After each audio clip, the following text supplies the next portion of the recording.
Hey everybody, it is Wednesday evening and I was wondering what I should be shooting for a video tonight when it occurred to me it seems like it's been an awfully long time since we've taken a trip around the world.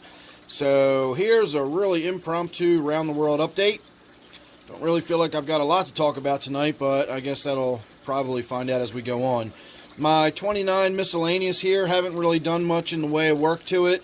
Recently, I did do a water change and filter change. I wiped the glass down not too long ago, but that's all that really ever happens to this tank. Occasionally, I will remove a piece of plant or something like that, but otherwise, this tank just kind of ticks over like a clock. I did have a Bolivian ram in here. I don't know whether or not I mentioned it in the last Round the World update. I know some of my viewers, probably these Round the World updates are the only updates they get on my fish room. So I don't know if I've mentioned it since then, but the Bolivian ram I had in this tank that was looking pretty sickly and peaked finally did pass away. So we no longer have a Bolivian ram in here. But I am toying with the idea of putting a German blue ram in here. I really like the German blue rams, both the way they look and the way they behave. I would have kept them for years, but I was always afraid I was unable to keep them. In my early days, I always struggled to keep them. And I have found out that it was because my tanks were never warm enough. That was the key that I was missing, is I never heated my tanks warm enough to keep the German blue rams healthy and happy. And the one I have upstairs is doing really well at about 84 degrees. So this tank, for whatever reason, is always about 80 degrees anyway. It's really warm for most of my tanks. I'm not sure why, but this tank's just always been warm. So I really wouldn't have to do a lot to add a ram to it. I'd put an air stone in it and bump the temperature up a couple of more degrees and we'd be good to go. It's plenty big enough. It's got the right kind of habitat, tank mates, everything. So just an idea, throwing it out there. I feel like I'm just kind of getting back on my feet after that huge, disastrous sort of outbreak or whatever it was going on. We will talk about that more later. I got a good lead from one of my viewers. I think I might have an idea of what that was, and it was not ick. So we will be talking about that in an upcoming video here pretty soon too, once I do a little more research. So there you go. There's my 29 miscellaneous. As I said, not a lot to talk about, but a nice good look at it. My 55-gallon gourami tank is once again getting its growth all over the glass. You can see my Siamese algae eater over there doing its thing. I know a lot of people say they kind of stop eating algae when they get older and bigger, and they may eat less algae, but they still eat a lot of algae. I've said that before, that these Siamese algae eaters really do a number on the algae, even though they're pretty significant in size. Those are both about 5 inches, and they still do a number on the algae in this tank, so very happy with that. You can see the red cyanobacteria growing back in. It looks much, much redder on camera for some reason. I think I got that HDR or whatever it is on that gives everything a really rich red tone to it. To my eye, that tank does not look like that at all. It's got even more of a brownish color than this sort of bright reddish purple that's coming out of my viewfinder here. At any rate, you can see it's growing back a little bit. No biggie. That stuff always grows in there. The real concern for me is the next time I do a water change, I'm going to have to get in there and wipe down the glass, because you can see all that, crud and growth is starting to develop on the glass. As far as the red growth on the inside of the tank, I don't worry too much about that as long as it doesn't get too bad. You can see I've got a rubber lip on the back wall there eating right up against the edge of it, and I'll pay attention to that little spot.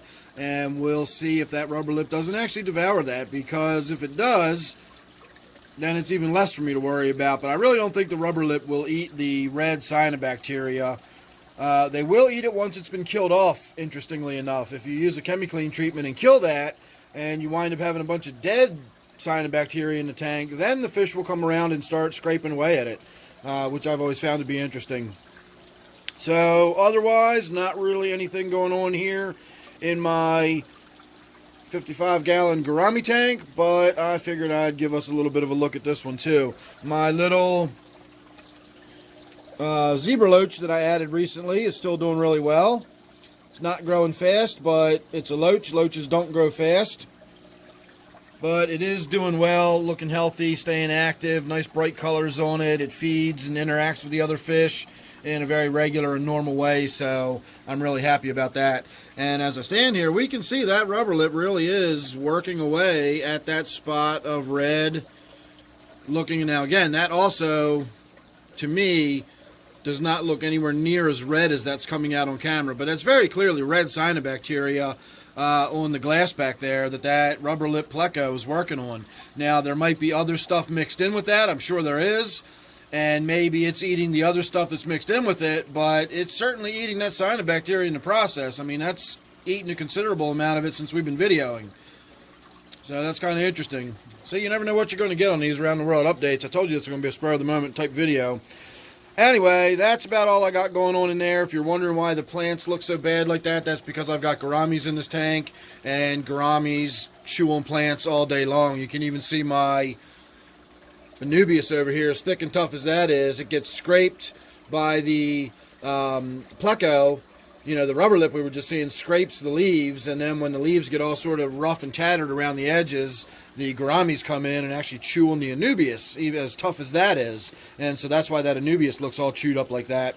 So gouramis definitely do a number on your plants. My 55-gallon tank, I found out last night that I'm a new daddy, a fish daddy anyway. I found 4 diamond tetras swimming around in the tank, tiny little things. I thought they were guppy fry at first. This is one of these sorority tanks. Whenever I get a excess amount of guppies in a tank, I try to fish the females out, and then I throw the females in this tank, and eventually I sort, you know, each tank out so that it's all males, and I stop having these overpopulations of guppies. And I still think there's one guppy swimming around in here somewhere, maybe not, I don't know. But the little fish I saw were not guppy fry, they were diamond tetra fry. So I was really excited about that, and I managed to catch all 4 of them last night, and I removed them and I put them in a different tank, which we will see in another video. But I'm really excited about watching them grow up in that tank too, so we'll get to see some video of that coming up real soon. Other than that, my 55-gallon tank, not a lot going on in here. Haven't done anything, haven't added anything other than the diamond tetras added some fry for me. I do need to get in here and do a little maintenance. You can see I got that dead leaf right there that needs to get pulled out. I got some little bit of dead leaf and detritus and stuff, a little bit of gross material down there on the bottom that needs to get vacuumed out of there and cleaned out. If you're wondering what that weird looking thing right there is, that's the tail of my pleco. We're looking straight down. That's a bird's eye view of the top of its tail fin. And if we go right up its body, up its back, you can see its upper lip right there. We're staring basically right straight down on the top of its forehead. And you can see the curvature of its mouth and everything right there. So that is my pleco that lives in this tank and is very similar, but I'm not sure if it's exactly the same as the pleco that lives in my formerly native tank. But we'll get to that in a minute, and we'll see if maybe the pleco's not out when we get around to it. Have another look at that one. My 40 breeder, I still haven't done much of anything to this tank. And if we look right now, we can see that pleco is out. I shot a video not long ago. That's okay that we got that little short look at it. We got enough of a look at it. I wasn't sure if it was a rubber lip pleco in this tank or if it was clown plecos. The mouth and everything looked like a rubber lip pleco, but the markings on them looked like clown plecos to me. They've got those stripes across the back. And every rubber lip pleco I've seen, like the one we were just looking at in my gourami tank, is just sort of gray. And if you look closely, you can actually see the scale pattern on the rubber lip plecos. It's a really sort of dark line around the scales, and it makes a very distinct pattern that you can see on them. And the clown plecos are more of a brownish look, and they have that sort of striped markings across their back. Of course, we're not going to get enough of a look at it back there doing that rock now. So anyway, I still don't know exactly what they are. I guess it doesn't really matter at the end of the day. They're just fish in my tank, and they do their job, keeping the tank fairly clean. Now, I really need to get in here and do some work on this tank. The water's clean enough. The glass, you know, it's just got algae growing on the glass. That's no big deal. I need to wipe that down. But the water circulation in here is just impossible. You know, the water swirls around the upper portions of the tank, but imagine how much water flow is really actually flowing through that mess. You know, it's just got so much overgrown plants in here. I really need to get in there and thin some of that out. It's just a matter of doing it. I haven't gotten around to it. One of these days I will. I can't really think of anything else. I know I had a sick rainbow fish in here for a while. That's long gone. And I also had a sick cory in here for a while, and that is also gone. I never did find the body of the rainbow fish. I did remove the cory. But one day I did find a little tiny skeleton of a fish laying right there. And it didn't look big enough to be the rainbow fish, so I almost wonder if it wasn't, you know, one of those little guys, one of those little Rasbora hets or something like that. I do have some other small fish in this tank. I got a few female guppies in this tank. So who knows? Got those glow light tetras that have been in here for years. Those started out at a school of 6 or 8 of the glow lights, and I'm down to just a couple of them. If even a couple. I only see that one now that I'm actually really looking in there and looking for them. You'd think I'd know what fish are in all my tanks, but I really don't most of the time. So there you go. There's a look at my 40 breeder. And we're going to move on to my formerly native tank. Excuse me. Now, I had been calling this my native tank. I talked for a while about changing the name, and in fact, I actually did shoot a video where I had changed it, but I was never really happy with calling it my America's tank. That just never really rolled off the tongue, and it never really gave the right impression. It was too confusing. It sounded a little too much like I was saying like the United States of America, as opposed to the Americas, you know, North, Central, and South America, which is what it was actually referring to. And what it really is ultimately referring to is New World fish, not necessarily American or South American fish, but most of the fish in this tank, with the exception of that one West African fish, that tilapia hiding back in the corner back there, every other fish in this tank is a New World fish, and therefore that to me just sounds more appropriate and rolls off the tongue a little bit better. So I'm actually calling this my New World tank rather than my America's tank.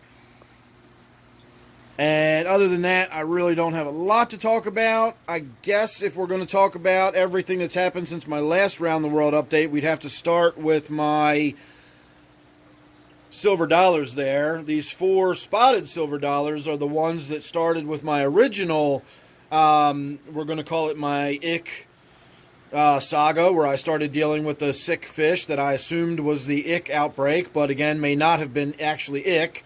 I'm not entirely sure about that. So those 4 made it. I got 4 more smaller ones, and they are back there kind of doing their own thing.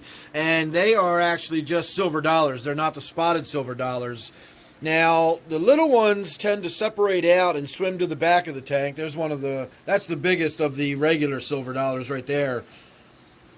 And they tend to separate out and go towards the back of the tank when I come up close, especially if I'm talking. But when I just kind of quietly stand on the other side of the room and watch the tank, they all school together immediately. So I get this nice group of 8 silver dollars swimming around in here. The other thing I need to do is thin out some of these minnows. You can tell everybody thinks it's dinner time. So I'm going to thin out these minnows a little bit. Watch, if I stick my fingers in the tank, they'll come over and I'll start munching on me. I'm getting nibbles on the back of my hand. Look at them all. So, what I think I'm going to do to thin out the crowd here a little bit is put my minnow trap in the tank. And I did have somebody express some concern about some of the fish getting injured, possibly. I am aware of that. I have thought about that. The way the minnow trap is shaped, it has sort of a funnel that leads the fish down into a hole that takes them inside the trap, and then of course they can't get back out of it. So if a fish like my angelfish that's fairly triangular shaped in the front were to swim down into that funnel, I could just see it sort of wedging itself in without actually getting in the trap, but still getting stuck. I could also see that happening with these silver dollars. So anything I would do like that would be supervised. I would not just put the minnow trap in the tank and leave it there overnight. What I would do is put the minnow trap in, set a camera up, and I would sit here and I'd watch it for half an hour, 40 minutes, just something like that, and watch and see what happens. If after 15 or 20 minutes it's clear that the fish simply aren't swimming into it, you know, it's no big deal for me to get a net in here and net these fish out. I only need to remove some of them. I don't need to get them all out of here. The ones I want to remove specifically are the ones that are going to get much bigger, these creek chubs. You can see they have that sort of blunt, fat face, and they're noticeably bigger than all those smaller little pointy-faced minnows. I definitely need to get those big chubs out, but I would like to reduce the number of those minnows as well. Cut that in half maybe even down to a third of what you currently see. Just have a few of them in there swimming around in a little group, and that's about it. I also want to remove 2 of these 3 suckerfish on the bottom. I want to remove the large one, which you can see back there, which is significantly larger than the ones we were just looking at. So I want to remove that one, and I want to remove the one that looks a little bit sickly, and then leave that medium-sized one in there. And then after that, you know, that would pretty much be the stocking of the tank. I would probably like to add 1 more, maybe even 2 more angelfish to this tank too. I think that would look really nice. But all in all, it's coming along nicely. I've put some rocks up here around the top. I've put a little bit of woodwork up around the top just to sort of soften the edges visually. It's not quite so squared off and fish tanky looking when you glance at it now. Gives it a little bit more of a natural appeal. So I'm happy with it. Moving on, my snail tank is still just ticking over. Hang on a minute, let me turn that fan off. Snail tank is still just ticking over. Last time I looked in here, there was just a gazillion snails all over everything. That's actually not as many as I was expecting to see when I opened it up. And I do still have the shrimp in here. I put some shrimp in this tank years ago, a little ghost shrimp, and I don't know what a ghost shrimp's lifespan is, but I assume that they're breeding because I can't imagine that those are still the ghost shrimp I put in there years ago. So in a tank that never ever gets water changes and is filthy and gross, I mean literally that is, you know, an inch deep of mulm in there. It's just gross, and yet I've still got shrimp in there breeding apparently. So go figure. My purple spotted gudgeon tank definitely looks better opened up like this. I'm really happy with the way we've got the open top now. We've already got nice good emergent growth.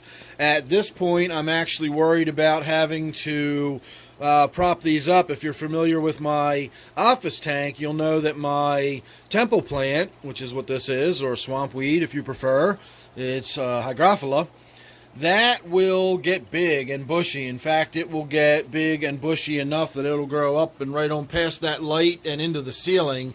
It gets about 10 feet tall if you leave it out in the wild, maybe 15. But I'm not going to let it get that big. It will get heavy enough, however, that it's just going to fall over at some point. I don't have a really, really deep substrate in this tank, but it's a sand substrate, unlike my gravel substrate in the tank upstairs. So I suppose it's possible that the sand is denser and maybe it's such a bigger tank it could really spread its roots out in a big mat, and that might be enough to hold it up. But I'm probably just going to secure some kind of wire or something in a grid pattern, you know, and then that'll just sort of prop it up like almost like a tomato cage. And then this, of course, is the peace lily, aka Brazilian sword, that I put in there recently. That is already grown up and out. This is a new leaf since I put it in, and you can see right here I got another new leaf that's coming in, and that's going to be growing up and emergent here very soon. And my Ludwigi is all just growing across the surface now. This one's about to grow up and out and become emergent, lying across the surface. You'd almost forget there's supposed to be fish in this tank, and I'm sure he's in there somewhere. There he is. You see him down there, sort of through all my glare and reflection.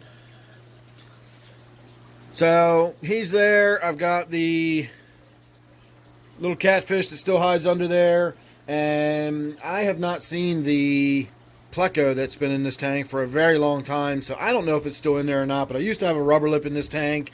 That gudgeon's really aggressive. It fights and goes after every single fish that I've ever put in this tank, even large ones. I had my tilapia with it at one point, and it fought with that. I had my T-bar with it. It fought with that.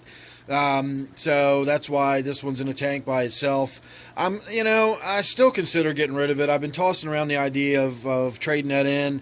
Imagine what this tank would look like with a bunch of cardinal tetras or a bunch of neons, swimming around in there, or even a bunch of my baby diamond tetra fry, or just anything. I mean, this is a tank that could have a lot of really vibrant colors and pretty activity. It wouldn't have to be anything elaborate, just some bright colors. As it is now, it's just... it's basically a garden tank. You don't even realize there's fish in there. So anyway, I say that every time we look at this tank, so I'm going to move on. We got a good enough look at the bulk of it. So let me come around here so we can get a look at the whole tank. Just did a video the other day where we gave the 125 here a big old whackety chop. Got in there, removed a ton of the Java fern, the Java Windelov. You'll notice that big piece of wood in the middle there. If you remember, that had a big wad of Java Windelov on the top.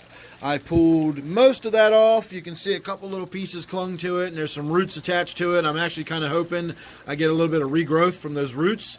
We'll see. I'm not really expecting it, but I am hoping for it. And then, of course, you can see I tucked another little piece of the Windelov underneath of there. I really don't like that sawed-off look on the end of that piece of wood.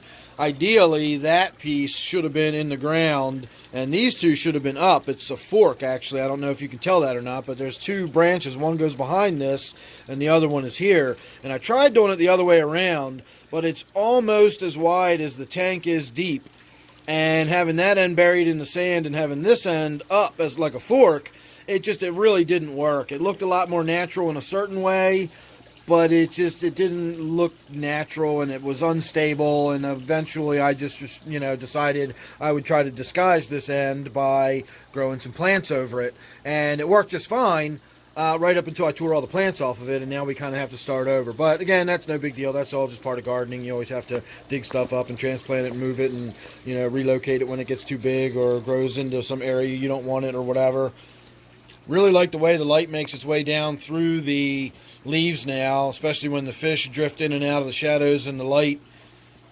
It gives the tank a lot more depth and character. And I know it's coming out a little on the washed out, white balancy side, but the light shining on that red tiger lotus just looks fantastic. Thinned out some of the other fern that was in here. My tenopoma that you can see hiding back down there is still not particularly happy. One of these days when I get down to my good fish store, I'm going to find another suitable replacement for my catfish that I lost in this tank, and hopefully we'll get a nice good sized catfish back in here again. I really miss that fish, and I think my tenopoma must as well, because it's not very outgoing anymore. Also took all of the, a lot of the floating plants out of here. Not all of them, of course. They'll just start growing back in. I always just think of it as a big, heavy-duty haircut. It's the same thing I do with my hair. I let it grow out until I can't stand it anymore, and then I cut it back as short as I can, and I start the process over, and that gives me maximum amount of time between having to worry about it. And I do the same thing with my fish tanks, so it won't be too terribly long before that light starts growing, or that light starts getting blocked back out by the water sprite growing back in. I'm getting distracted by watching my rainbow fish here. Whenever I do a big water change and get a bunch of nice fresh water in the tank, I always get spawning behavior from my rainbow fish. Now, these are different species. These are my remaining Marcy rainbow fish, and then the ones that are all orange like this are my millennium rainbow fish. They're albino millenniums, and this is actually just an oddball Australian rainbow fish that just got in the tank by a different story. But they are different species. Again, Marcy rainbow fish. These are a hybrid. Parkinson's or Parkinsonii are probably the ones you would want to look at if you like those Marcy rainbow fish. And then these are the millennium albino millenniums. The bright orange ones are the males, of course, and then the paler, more yellowy looking ones are the females. So maybe someday I'll get a spawn from these, and I'll actually get a few of those little babies swimming around. That would be something. I'd love to see some baby rainbow fish in there. That'd be awesome. Anyway, moving on to my 20-gallon angelfish tank. Nothing really to talk about in here. I did a nice big fat water change. I removed a bunch of plants. This Java fern in particular was getting really overgrown, and so I pulled that out. and ripped it all up, separated it, and wound up just putting this small piece back in. And then I also added a piece of Anubias. That's a little chunk of Anubias rhizome down there, and that is just stuck to the filter intake. That's not actually anything that's in the tank per se. So, new piece of Anubias, greatly reduced Java fern. I took a bunch of the floating water sprite off the surface there so light would get in. And as you can see, we not only are in need of a top off, but I definitely need to do a filter change. And that probably indicates that just going ahead and doing a water change probably wouldn't be a bad idea on this tank either. But other than that, not a lot to talk about. I did consider putting those diamond tetra babies back in this tank, but one of my concerns was that as small as they are, they would get eaten by the angelfish that's in that tank eventually. And so if I moved them into this tank, I basically would have been just swapping them out, you know, one angelfish for another. So the tank I put them in does not have any fish that would possibly, or I should say would probably eat them. I guess possibly is not the right word. But more than likely they won't get eaten where I put them, and they'll get to grow up to be nice, big, fat, beautiful diamond tetras. So getting down here to my filthy, dirty quarantine tank, you'll notice there are no fish in it and the temperature is down to much lower. I found that reading on that heater is considerably higher than what the actual temperature is when I take the temperature in the tank. Using a variety of other thermometers, I wind up about 3 or 4 degrees cooler than what it says. So this tank is probably about 80 degrees right now, not 83. It might even be 79 degrees. We are going to be doing a video soon about cleaning that glass up. I'm going to get all that green spot algae out of there. There are no more fish in here, and therefore there is no more ick in here. And as I said, that ick, I don't think it was ick. I did get some information from a viewer that gave me a good lead. I'm going to look more into that. So look forward to some video coming up about that killer ick that I was never able to get on top of. I think that's going to be a video worth listening to. My brackish tank here, we'll get that forward light turned on. This one is definitely in need of some maintenance. This one doesn't lose water very quickly. It's not particularly warm and I have it well covered.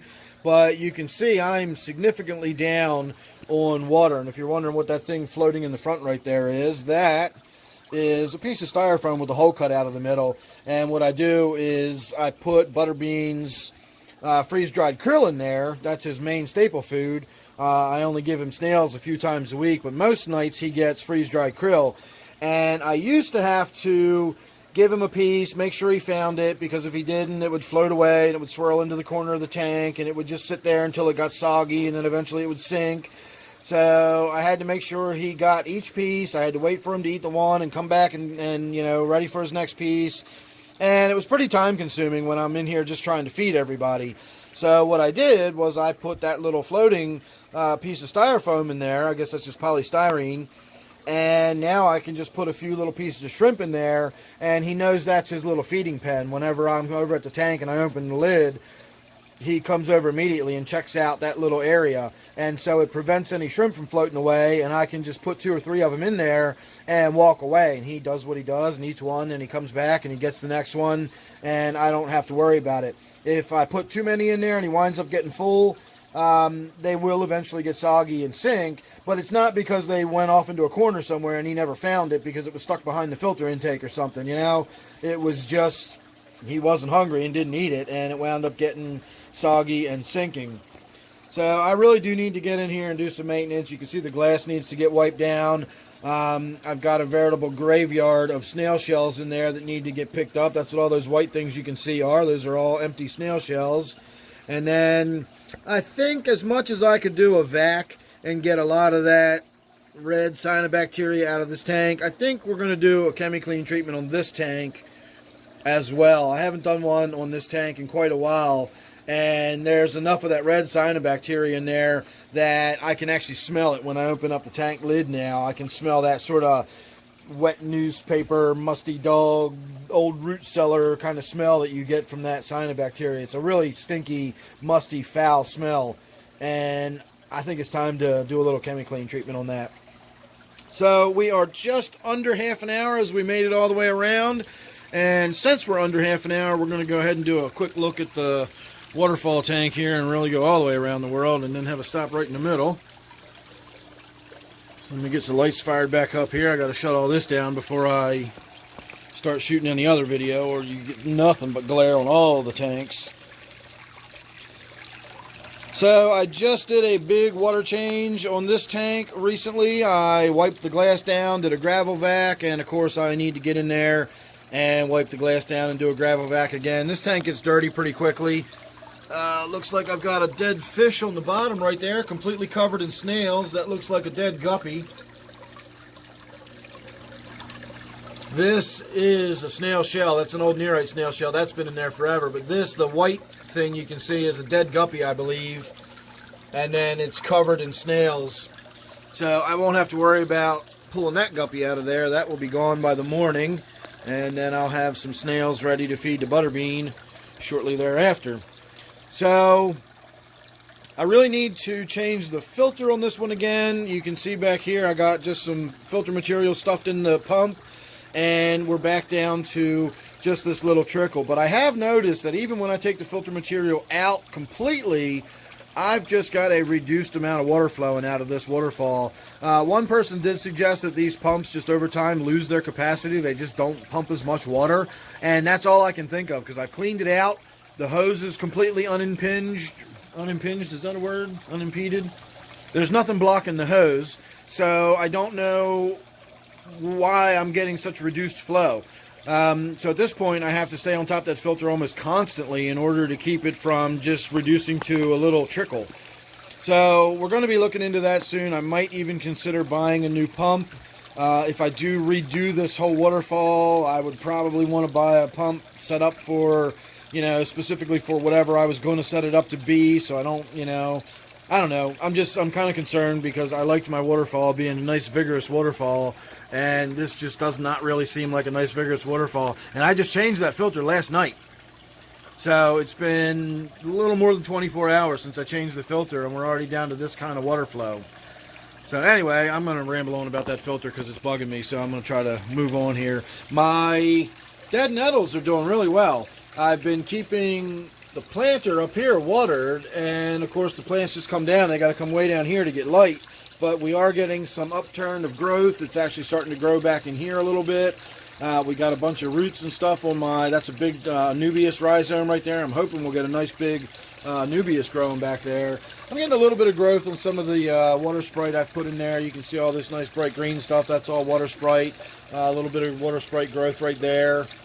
So we'll see how it goes. All the stuff I put up here looks like it's dying off. That Java fern is turning brown. Not sure what's going on with all the stuff that's in the basin. Somehow or another I have red poinsettia. Don't know what I did to make it turn red, but it's finally turning red. I did cut my Rex begonia way back, and I'm hoping all these little cut branches here are going to start, I'll get some branching, some forking coming off of that, so we'll get a little bit more of a compact Rex begonia. And then the next thing I need to do is get in here and trim back my geranium. I think I'm going to come in here and take this whole entire side of it off and leave, like that much of it, and let it start growing back. And then of course I can take all these and transplant them. And of course I've got another Rex begonia here, and then another geranium back there, which is a different geranium. You can actually see the difference in the leaves. I got the sort of the red around there, whereas you look at these and they're all green, so you can tell it is a different begonia. It's subtle, but it's different. Or a geranium. I just think I called them a begonia. Anyway, there you go. Just got told I reached my maximum file size, so I'm probably going to have to stitch 2 videos together to get this all in one. And we are going to say thanks for watching this one. That was a trip all the way around the world. Make sure you subscribe. You don't want to miss anything. You never know what it's going to be with me. Don't forget, of course, this one here is my waterfall tank. So thanks for watching. I'll see you real soon in the next one.